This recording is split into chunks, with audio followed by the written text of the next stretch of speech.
দীর্ঘদিন ধরে টি-20 দল থেকে বাইরে থাকার পর হঠাৎ শুভমন গিলকে ফিরিয়ে আনা হয় এশিয়া কাপে এবং রীতিমতো বানিয়ে দেওয়া হয় সহ অধিনায়ক। সেই সময় ইঙ্গিতটা ছিল স্পষ্ট, ভারতীয় ক্রিকেট বোর্ড ভবিষ্যতের নেতৃত্বভার শুভমনের হাতে দিতে যায়। টেস্ট ও ওডিআই ক্রিকেটে শুভমন গিল নিজের জায়গাটা পাকা করে ফেলেছেন, তাই অনেকে ভেবেছিলেন এবার তিনি টি-20 দলেরও অধিনায়ক হবেন। কিন্তু বাস্তব চিত্র একেবারে আলাদা।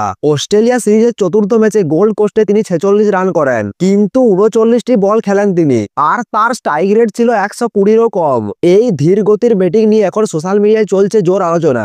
বিশেষজ্ঞরা চুপ নেই, সরাসরি বলেছেন রবি শাস্ত্রী, টি-20 ক্রিকেটে শুভমন গিলের জন্য একেবারে ঠিক জায়গা নয়। আর ইরফান পাঠানের মতে শুভমন গিল এখন শট খেলতে ভয় পাচ্ছেন, কারণ রিজার্ভ বেঞ্চে বসে আছেন সঞ্জু স্যামসন, যার 3টি শতরান রয়েছে। সহজ ভাষায় যদি দেখা যায়, টি-20 ক্রিকেটে ধীর গতির ওপেনারদের মধ্যে শুভমন গিল একজন। শেষ 30টি ইনিংসে তার স্ট্রাইক রেট মাত্র 141 আর রান করেছেন 747, একটি শতরান ও 3টি অর্ধশত রান ছাড়া কিছু নেই। অন্যদিকে অভিষেক শর্মা করেছেন 23টি ম্যাচে 912 রান, স্ট্রাইক রেট প্রায় 197। সঞ্জু স্যামসন করেছে 13টি ম্যাচে 417 রান, স্ট্রাইক রেট 182 সঙ্গে 3টি শতরান।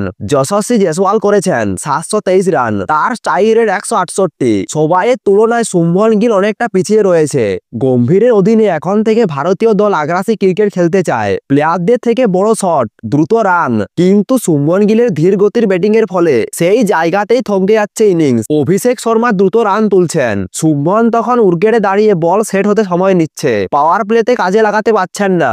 একটা চমকপ্রদ তথ্য, শুভমন গিল যে 30টি ম্যাচে ওপেন করেছেন, তার মধ্যে মাত্র 3টি ম্যাচে ভারত 200-র বেশি রান করেছে। কিন্তু এখানেই সমস্যা, শুভমন শুধু একজন ব্যাটার নয়, এখন ভারতীয় ক্রিকেটের নতুন প্রজন্মের মুখ। তাকে বাদ দিলে নির্বাচক ও কোচের উপর আসবে তীব্র আলোচনা। তাই তার খারাপ ফর্মের মধ্যেও জায়গা আপাতত সুরক্ষিত।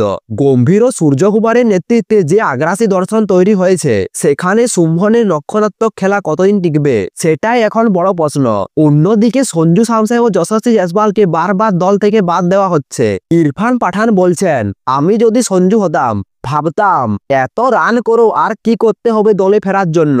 অভিষেক, সঞ্জু, জয়সওয়াল, এই 3জন এখন গিলের জায়গার জন্য লড়ছে। এদের মধ্যে যে কোনো একজন বিশ্বকাপের স্কোয়াডে গিলের জায়গা নিতে পারেন যদি শুভমন গিলের ফর্ম না ফেরে। আপাতত শুভমন গিল দলেই আছেন, নেতৃত্বের আলোচনাতেও আছেন।